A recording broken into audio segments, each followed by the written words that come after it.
Pelo sinal da Santa Cruz, livra-nos Deus, nosso Senhor, dos nossos inimigos. Em nome do Pai, do Filho e do Espírito Santo. Amém. Somos nada, Deus é tudo. Pai, te amamos. Continua a divina vontade, olhando em nossos olhos, escutando em nossos ouvidos, falando em nossas bocas, respirando em nossos respiros, circulando em nosso sangue, palpitando em nossos corações, amando e perdoando em nós, movendo em nossos movimentos, sofrendo em nossos sofrimentos, e nossas almas, unidas à tua vontade, seja o crucifixo vivente e imolado para a glória do Pai. Orando em nós, e depois oferece-te a ti mesmo esta oração, como nossa, para satisfazer-te pelas orações de todos e para dar ao Pai a glória que deveriam dar todas as criaturas. Amém. Fiat. Luísa, pequena filha da divina vontade, continua em nosso meio, vivendo e difundindo o reino da divina vontade. Fiat. Jesus, eu creio em teu amor por mim, faço meu tudo e a todos em tua vontade, porque te amo e quero amar-te, louvar-te, dar-te graças, reparar-te e compensar-te por mim, por todos e em tua divina vontade, junto com Maria Santíssima e Luísa. Amém. Fiat. Vem, santos anjos, toca a fronte de quem lê os escritos da serva de Deus, Luísa Picarreta, para selar em suas frontes o Espírito Santo e assim infundir neles a luz para que possam compreender as verdades e o bem que estes escritos contêm. Luz da sabedoria eterna nos revela o grande mistério de Deus Pai e do Filho, unidos em um só amor. Amém. Fiat. Senhor Jesus, que escolheu o sacerdote São Aníbal para fazer dele um insigne apóstolo da oração pelas vocações e um verdadeiro pai dos órfãos e dos pobres, por seus méritos e por sua intercessão, manda muitos e santos sacerdotes e apóstolos à tua igreja.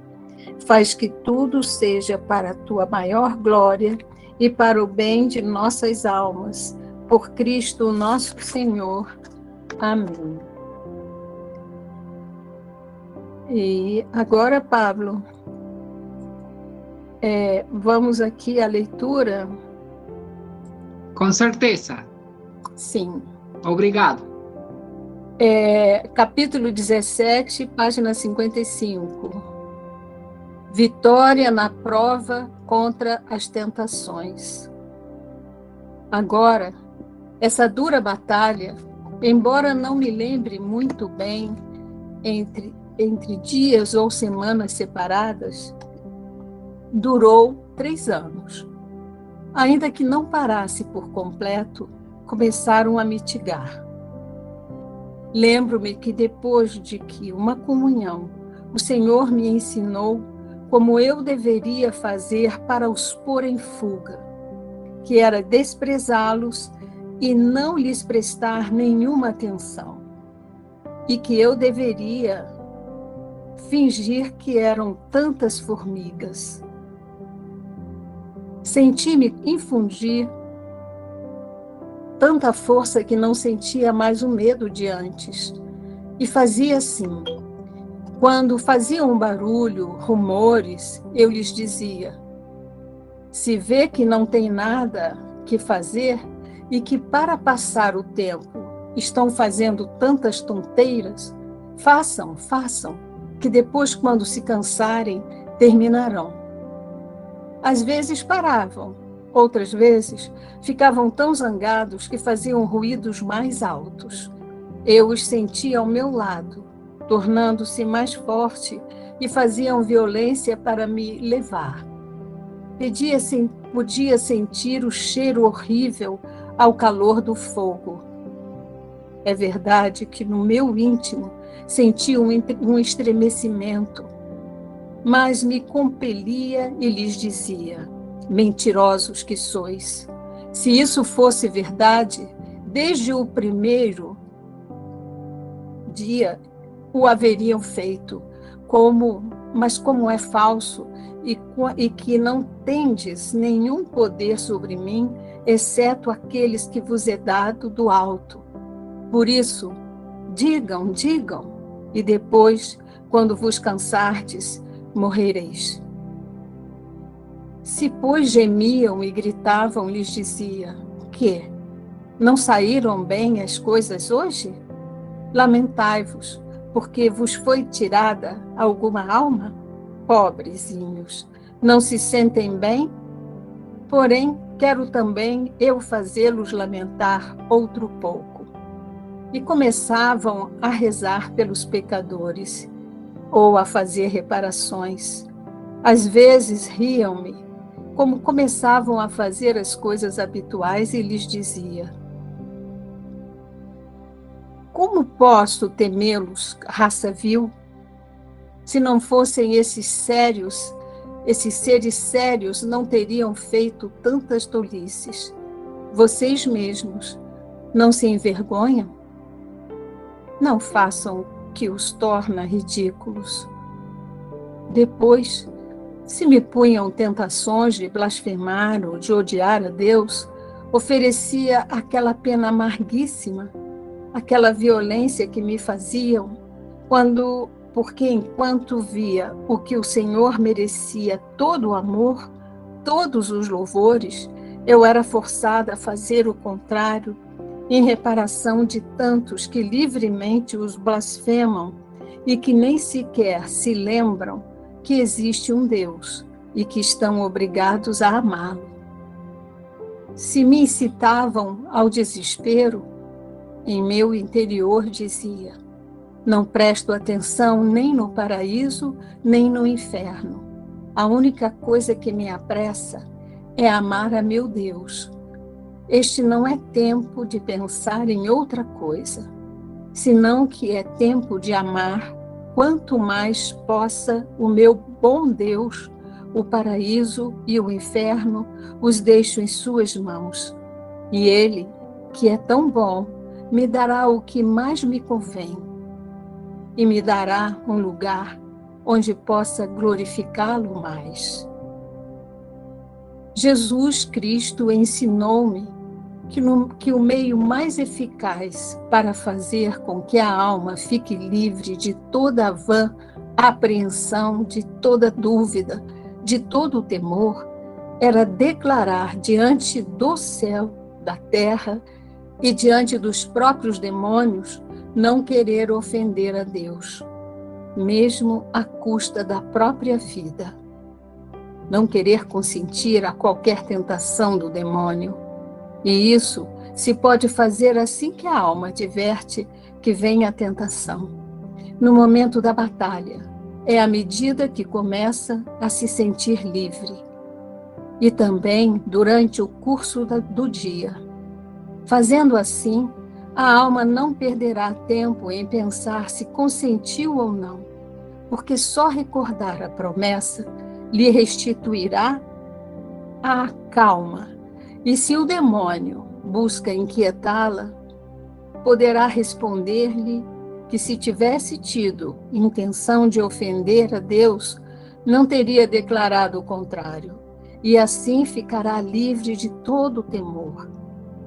Agora, quem pode dizer a raiva do demônio? Pois agindo assim, todas as suas astúcias resultavam para sua confusão, e onde acreditava ganhar, perdia, já que de suas próprias tentações e artifícios a alma se servia para poder fazer atos de reparação e amor ao seu Deus. O outro modo que me ensinou para afastar as tentações foi a seguinte: se me tentavam ao suicídio, eu devia responder: não tendes nenhuma permissão de Deus, e mais, para vosso despeito, quero viver para poder amar mais a meu Deus. Se eu fosse espancada, eu deveria me humilhar, ajoelhar e agradecer ao meu Deus, porque isso acontecia como penitência pelos meus pecados. E não só isso, mas oferecer tudo como atos de reparação por todas as ofensas feitas a Deus no mundo. Finalmente, uma tentação feia que durou pouco. Por cerca de 1 ano e meio, com os demônios tão horríveis, eu deveria ficar grávida e depois parir um pequeno demônio com chifres. Minha fantasia crescia tanto que eu me via diante de uma confusão horrível.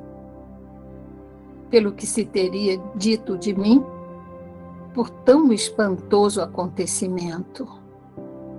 Fiat. Obrigado, Jesus. Então, no capítulo 17, vemos a vitória na prova contra as tentações. Essa dura batalha que durou 3 anos, um pouco mais de 3 anos.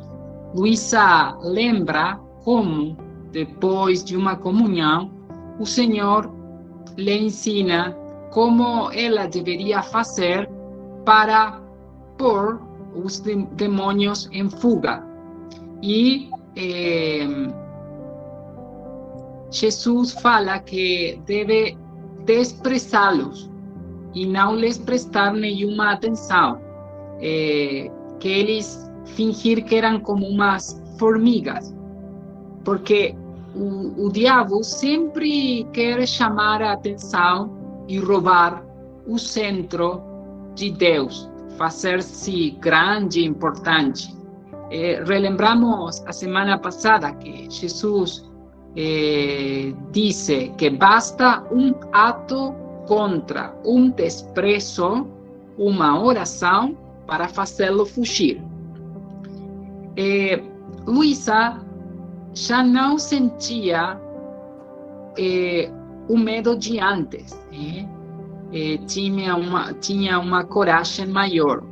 Quando faziam barulho, agora lhes dizia, Luísa, que antes tinha muito medo, agora os repreende com coragem. Se vê que não tem nada que fazer. Façam, que depois, quando se cansarem, terminarão. A palavra de Deus, Tiago 4:7, sujeitai-vos, pois, a Deus, resisti ao diabo, e ele fugirá de vós. E Coríntios 1:10, versículo 13, Deus é fiel. Ele não permitirá que vocês sejam tentados além do que podem suportar. Mas quando forem tentados, Ele mesmo providenciará um escape para que o possam suportar. Continua Luísa com as suas vitórias. Às vezes paravam, outras tão zangados que faziam ruídos mais altos e faziam violência para me levar. Mas me compelia e lhes dizia: mentirosos que sois, é falso, que não tendes nenhum poder sobre mim, exceto aquele que vos é dado do alto. Por isso digam, e depois, quando vos cansardes, morrereis. Quando eles gritavam, Luísa tira sarro deles. Não saíam bem as coisas hoje. Lamentai-vos, porque vos foi tirada alguma alma. Pobrecinhos, não se sentem bem. Porém, quero também eu fazê-los lamentar outro pouco. E começava a rezar pelos pecadores ou fazer reparações. Isso é importante. Use as tentações para orar e reparar pelas pessoas que estão estão sujeitas a esses vícios. Às vezes, reía-me, continua Luísa, e lhes dizia: como posso temê-los? Raça vil. Não façam o que os torna ridículos. Temos que aprender a virar a tentação. Por exemplo, se me punham tentações de blasfemar ou de odiar a Deus, oferecia aquela pena amarguíssima, aquela violência que me faziam, porque enquanto via que o Senhor merecia todo o amor, todos os louvores, eu era forçada a fazer o contrário, em reparação de tantos que livremente o blasfemam e que nem sequer se lembram que existe um Deus e que estão obrigados a amá-lo. Então, a pena das minhas tentações, as penas que Jesus sentia no deserto quando foi tentado, e reparo com suas reparações divinas, e refaço os atos que ele refazia de nossos irmãos tentados, agora novamente com novo mérito, duplicando os efeitos dos atos de Jesus. Por isso sempre ganhamos e temos a vitória conosco. Se me incitavam ao desespero, outra tentação, dizia: não presto atenção nem no paraíso, nem no inferno. Então, a mente de Luísa sempre fixa em Deus, no momento presente, sempre no momento presente, não o passado ou o futuro, sempre no momento presente. O momento presente cheio do amor de Cristo. A única coisa que me apressa é amar a meu Deus. Este não é tempo de pensar em outra coisa. Então, tampouco nós devemos pensar em outras coisas, o futuro, apocalíptico, tantas coisas ruins, não. Sempre fiéis ao momento presente, reparando, girando, refazendo os atos de nossos irmãos, pedindo a vinda do Rei. Senão que é tempo de amar quanto mais possa ao meu bom Deus, também fazendo atos de amor contínuos, na família, no trabalho. O paraíso e o inferno os deixo em suas mãos. E Ele, que é tão bom, me dará o que mais me convém, e me dará um lugar onde possa glorificá-lo mais. Se fosse o inferno, também lá eu vou glorificar a Deus. Jesus Cristo ensinou-me que o meio mais eficaz para fazer com que a alma fique livre de toda apreensão, de toda dúvida, de todo temor, era declarar diante dos céus, diante a Virgem Maria, os santos, os anjos da terra e diante dos próprios demônios, não querer ofender a Deus, mesmo à custa da própria vida, não querer consentir a qualquer tentação do demônio. Mesmo no ato preventivo, eu posso fazer a declaração: declaro que pertenço só à vontade divina e minha vontade humana não tem mais vida fora dela. Não quero ofender Deus com atos humanos. Mas aqui continua Jesus, para Luísa, né? O ensinamento. Se pode fazer assim, que a alma adverte que vem a tentação, fazer a declaração, no momento da batalha, e à medida que começa a se sentir livre, e também durante o curso do dia. Fazendo assim, a alma não perderá tempo em pensar se consentiu ou não, porque só recordar a promessa lhe restituirá a calma. E a calma sempre devemos conservar a paz. E se o demônio busca inquietá-la, poderá responder-lhe que se tivesse tido intenção de ofender a Deus, não teria declarado o contrário. Então, a garantia é a declaração, a prova, não, que não queremos ofender a Deus. Assim ficará livre de todo temor. Pois, agindo assim, todas as suas astúcias resultavam para sua confusão. E onde acreditava ganhar, perdia o diabo, já que de suas próprias tentações e artifícios, a alma se servia para poder fazer atos de reparação e amor ao seu Deus. Que maravilha! Outro modo que me ensinou para afastar as tentações: se me tentavam ao suicídio, não tendes nenhuma permissão de Deus.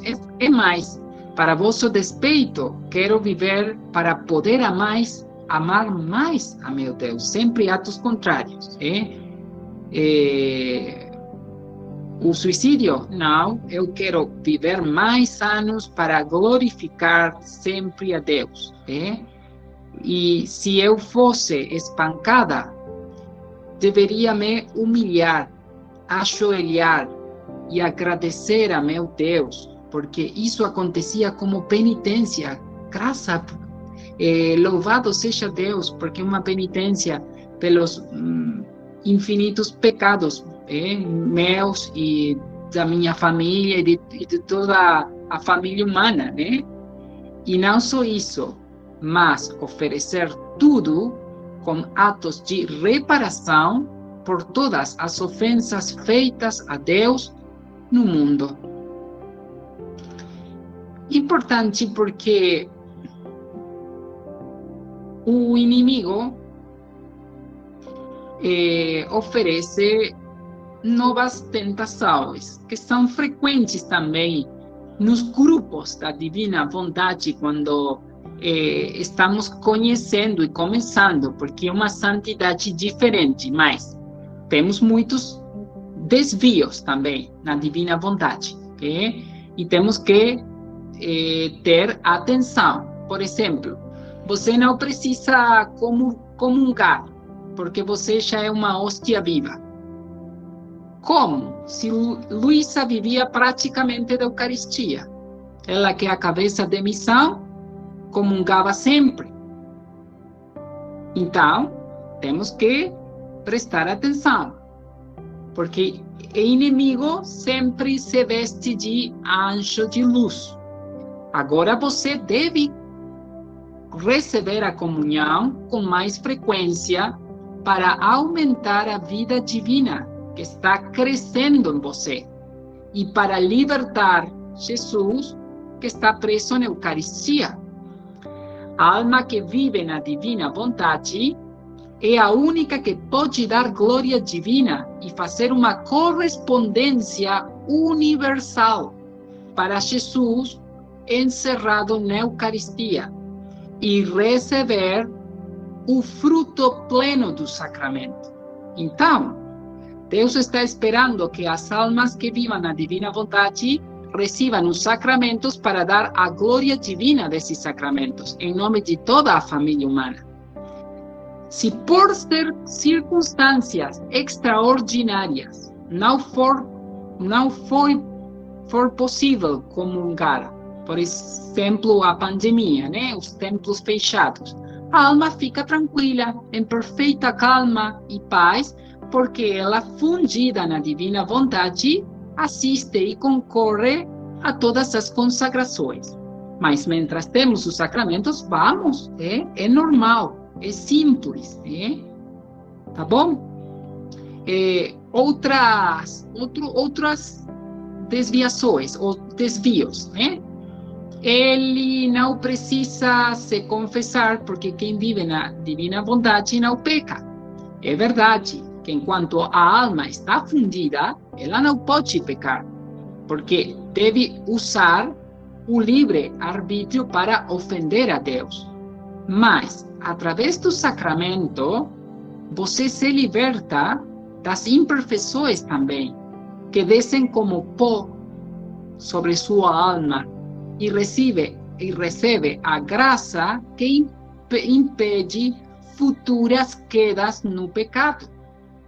Deus quer perdoar a toda a família humana através da sua confissão, porque você recebe o sacramento em nome de toda a família humana.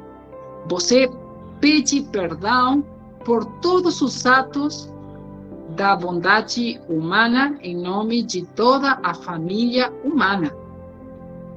Pode dar a Deus uma ação de graças e glória divina pelo perdão concedido. Outra coisa, a redenção não é anulada, pois a redenção está na divina bondade. Sempre é uma harmonia nas obras de Deus. Você pode ler a Bíblia, rezar o terço, receber os sacramentais, mas o modo é como? Sempre para dar vida à bondade divina nesses atos e dar glória divina por esses dons de Jesus em nome de toda a família humana.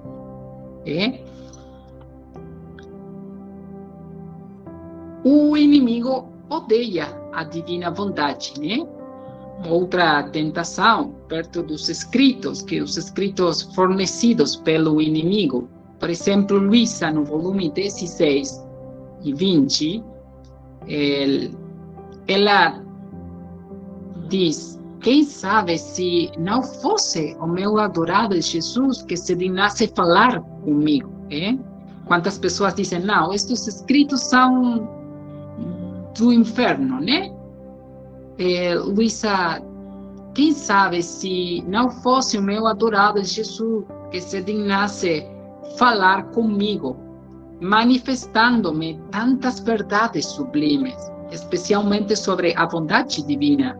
Mas o inimigo, para me arrestar ao engano, e quanto parece que com tantas verdades me leva em alto, logo me precipitará no abismo.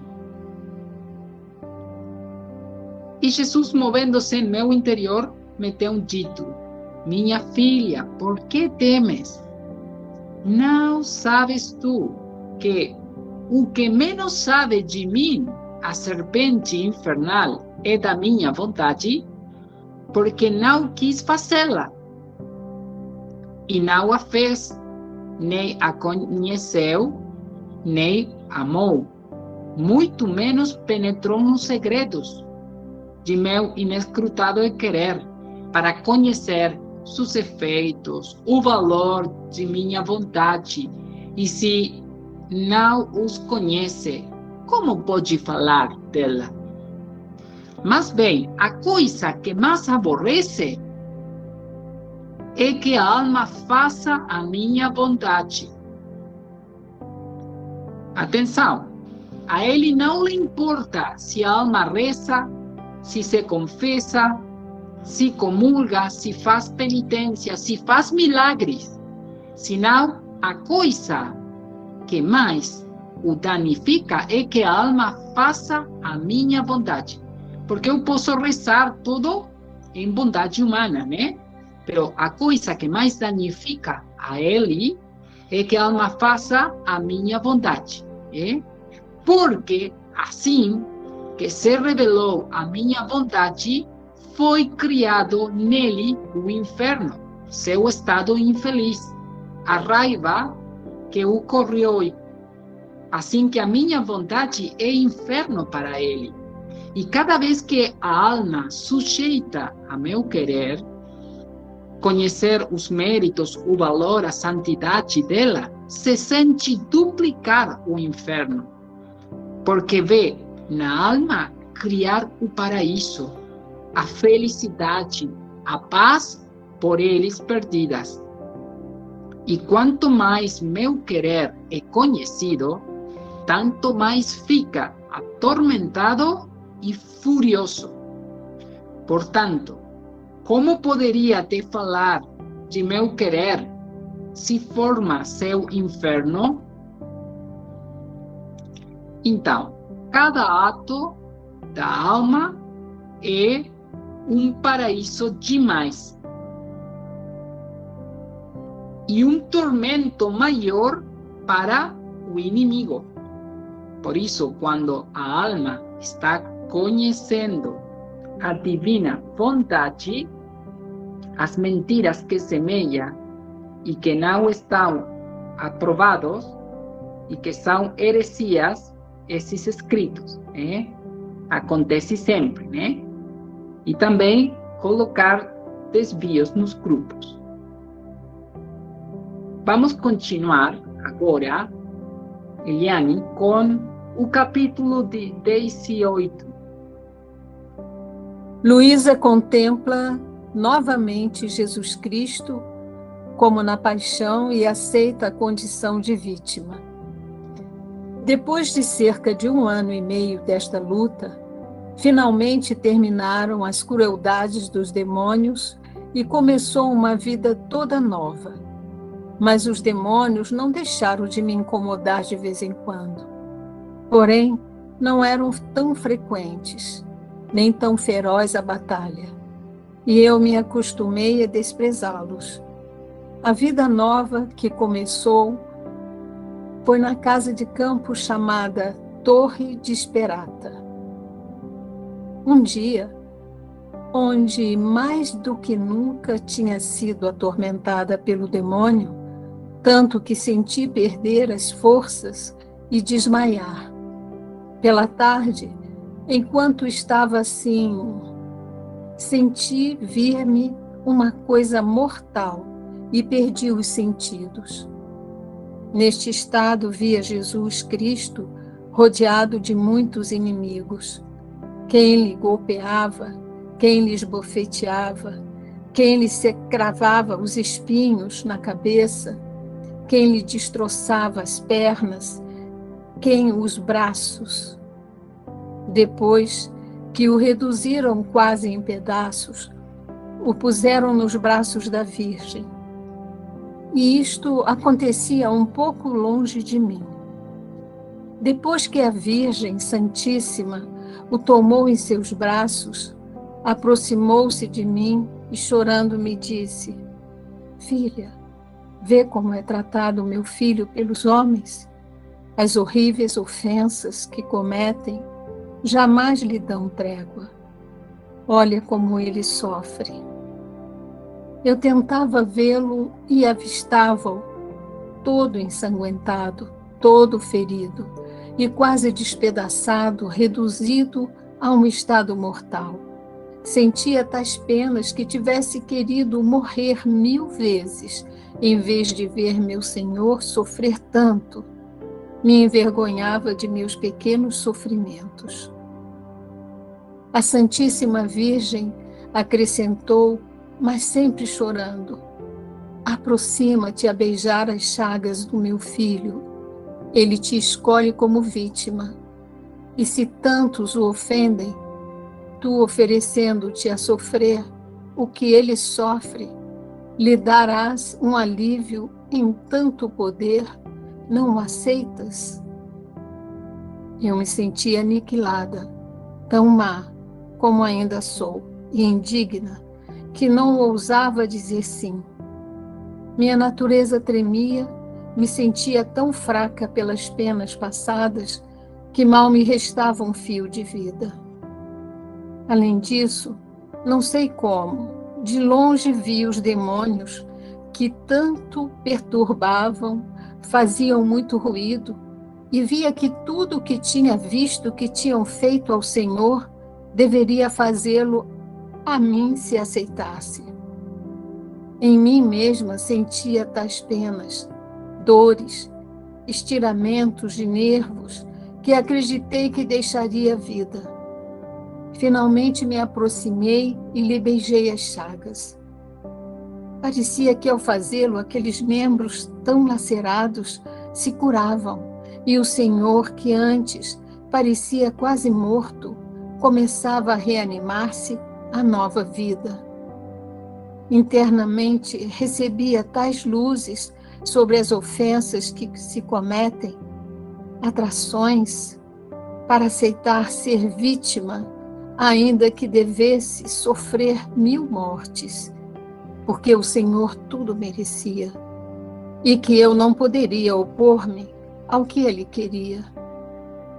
Isso acontecia enquanto estávamos em silêncio, mas aqueles olhares que reciprocamente nos dávamos eram tantos convites, tantas flechas ardentes que me trespassavam o coração.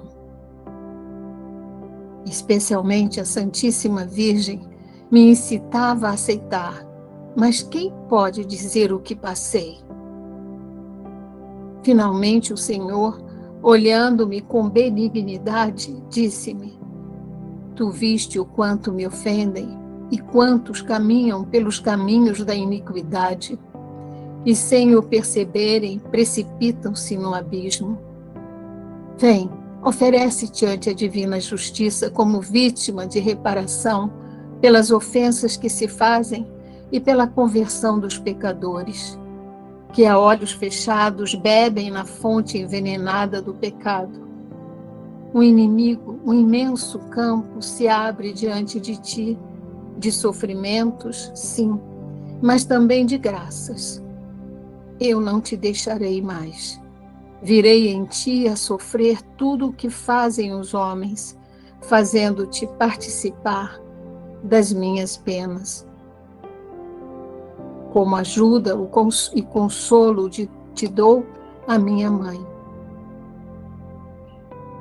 E parecia que entregava-me a ela, e ela me aceitava. Eu também ofereci-me toda a ele e a Virgem, disposta a fazer o que ele queria, e assim terminou a primeira vez.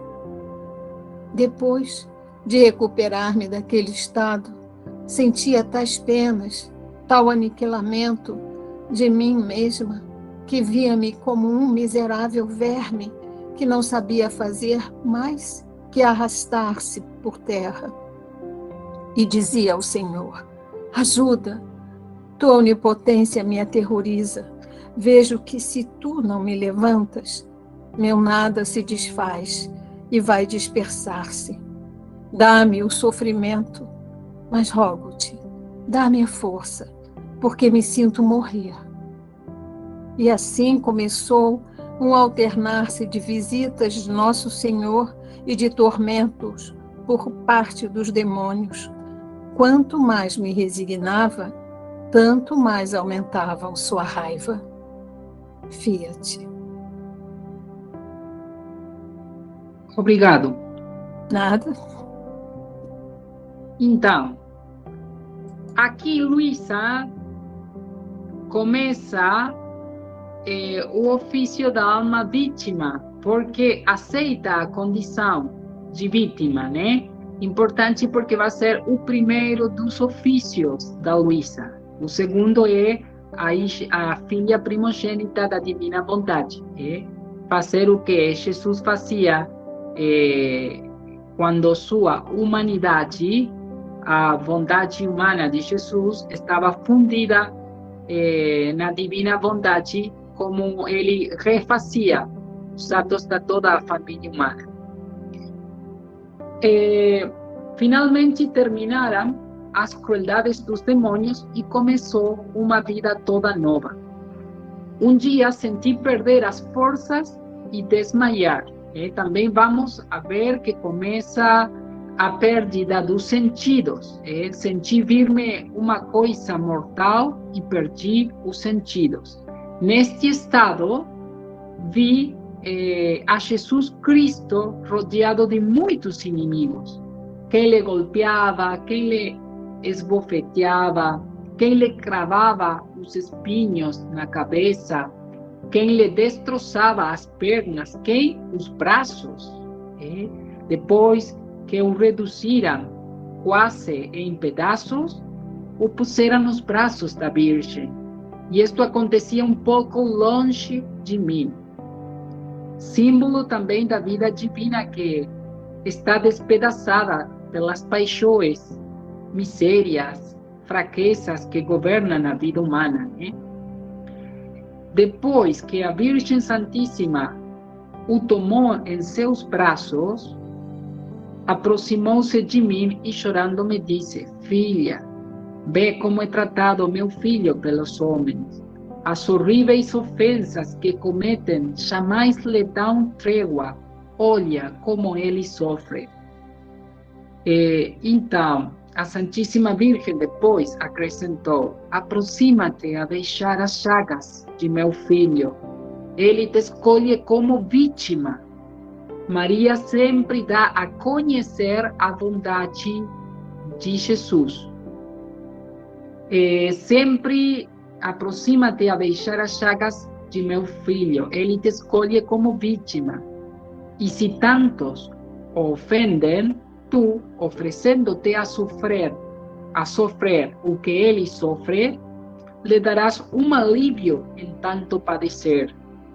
Não o aceitas? Então, Maria ajuda a Luísa a descobrir e aceitar a sua missão de alma vítima, que é o primeiro ofício da Luísa. Eu me sentia tão aniquilada, tão mal e indigna, que não ousava dizer sim. E também a natureza tremia. Finalmente me aproximei, lhe deixei as chagas. Parecia que ao fazê-lo, aqueles membros tão lacerados se curavam. E o Senhor, que antes parecia quase morto, começava a reanimar-se a nova vida.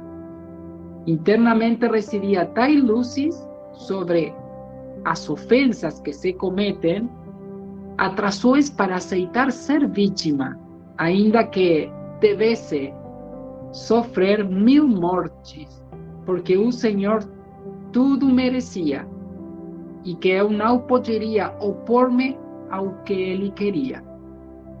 Especialmente também a Virgem Santíssima me incitava a aceitar. Maria prepara o caminho de Jesus, adianta o pedido de Jesus, porque depois, finalmente, o Senhor, olhando-me com dignidade, disse-me: tu viste quando me ofendem e quantos caminham pelos caminhos da iniquidade, e sem o perceberem, precipitam-se no abismo. Vem oferecer-te ante a divina justiça como vítima de reparação pelas ofensas que se fazem e pela conversão dos pecadores, que, a olhos fechados, bebem na fonte envenenada do pecado. E continua Jesus: eu não te deixarei mais, virei em ti a sofrer tudo o que me fazem os homens, fazendo-te participar de minhas penas, porque sempre é Jesus a vítima por excelência, que como cordeiro se oferece novamente no crucifixo da Luísa, para renovar os atos redentores da sua paixão para o bem da humanidade. E continua: como ajuda e consolo te dou a minha mãe.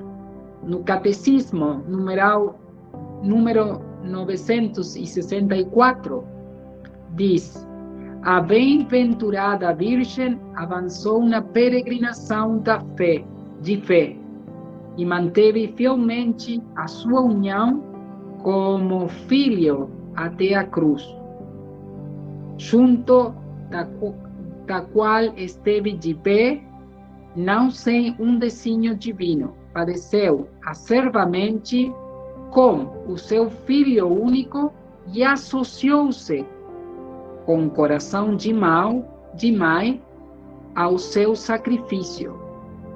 consentindo amorosamente na imolação da vítima que de ele nascerá. Aqui também a Virgem está consentindo a escolha de uma nova vítima para a humanidade. Que Luísa é vítima na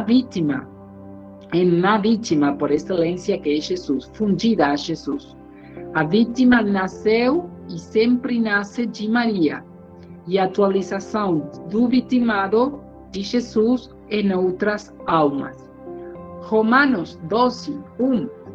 Rogo vós, irmãos, pela compaixão de Deus, que apresenteis o vosso corpo em sacrifício vivo, santo, agradável a Deus, que é o vosso culto espiritual. Continua. Um culto espiritual, isso é importante para cada um de nós. E parecia que entregava-me a ela, e ela me aceitava. Eu também ofereci-me toda a ele e a Virgem, disposta a fazer o que ele queria. E assim terminou a primeira vez. Luísa começa o ofício da alma vítima, onde Jesus atualizará as penas da sua paixão para desarmar a justiça divina e obter misericórdia para os pecadores. As almas vítimas sempre existiram ao longo da história da Igreja.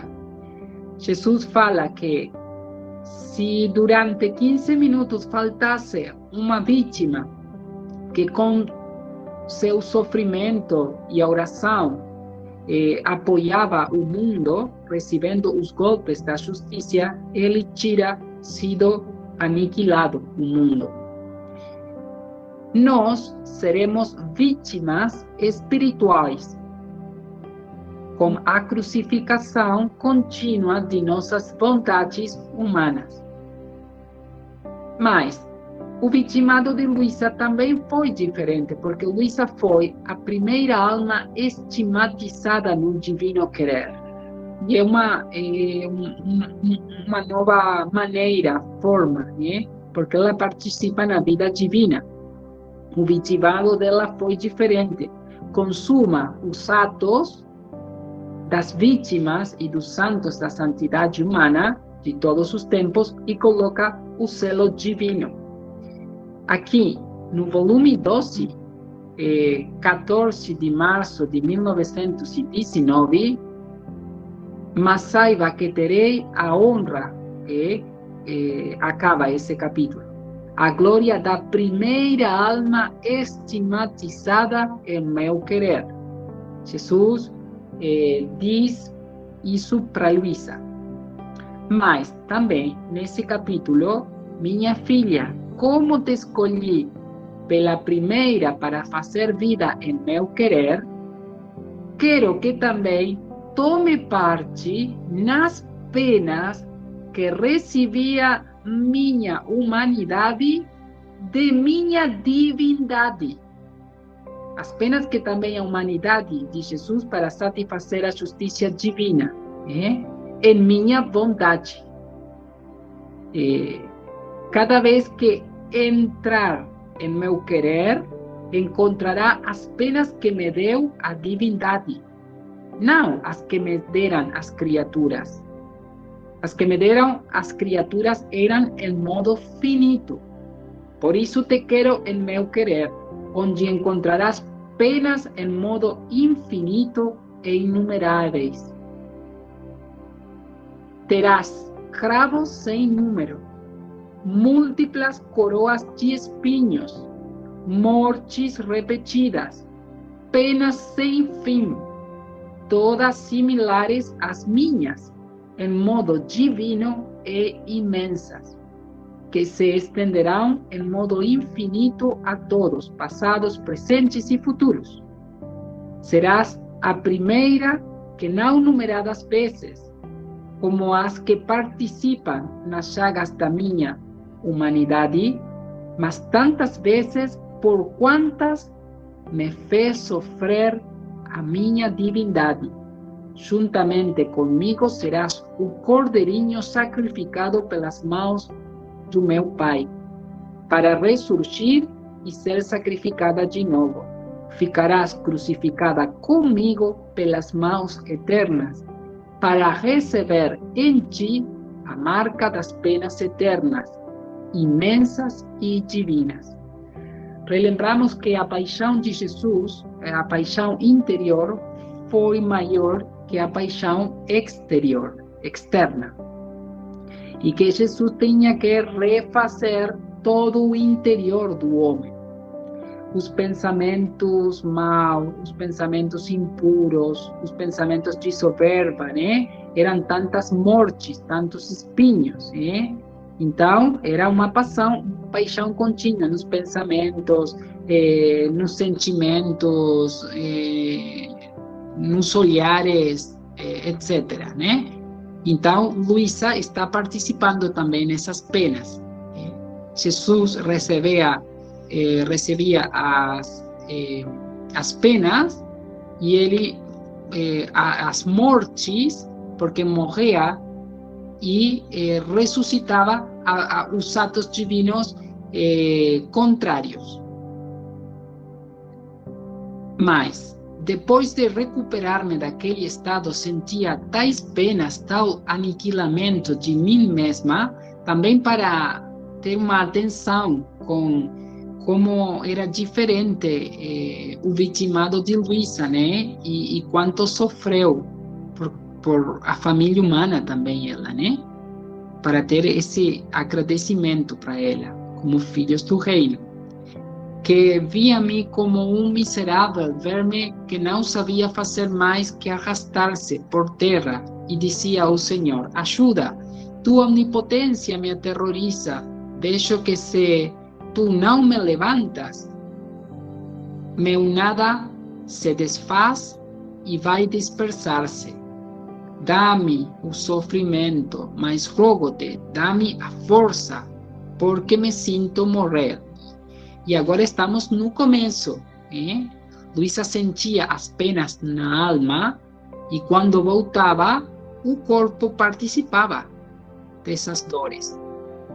Assim começou alternar-se de visitas de Nosso Senhor e de tormentos por parte dos demônios também.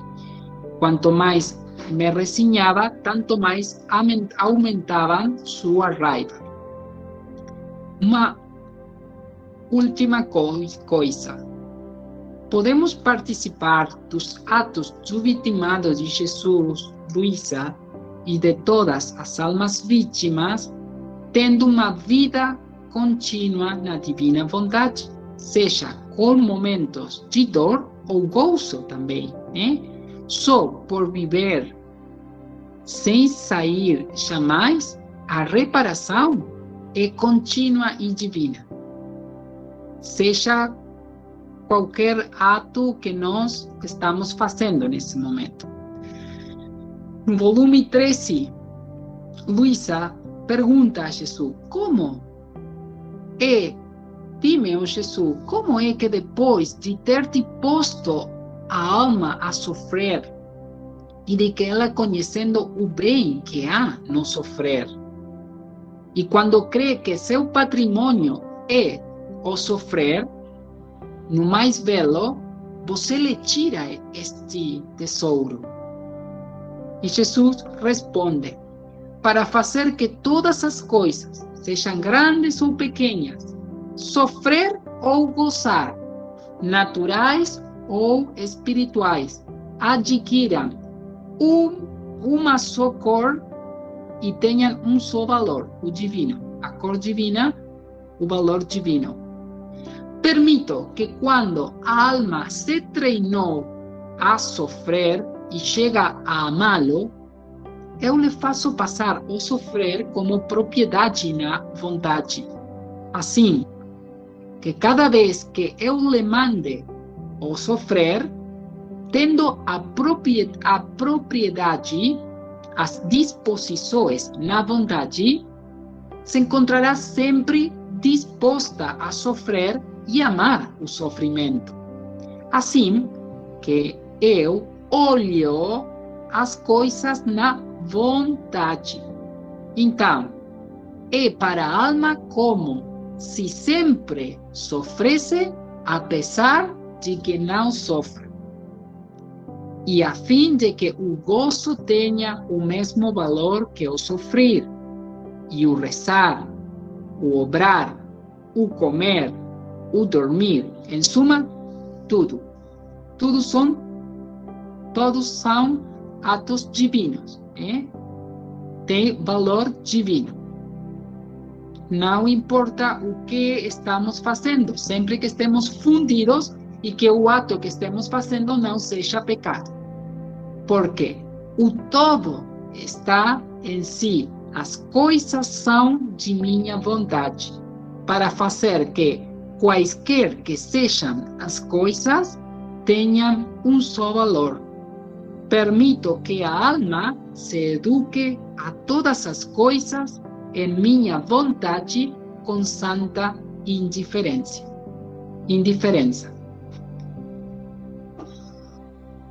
Fiat.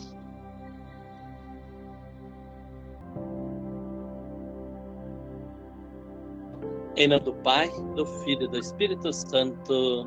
Amém. Amém.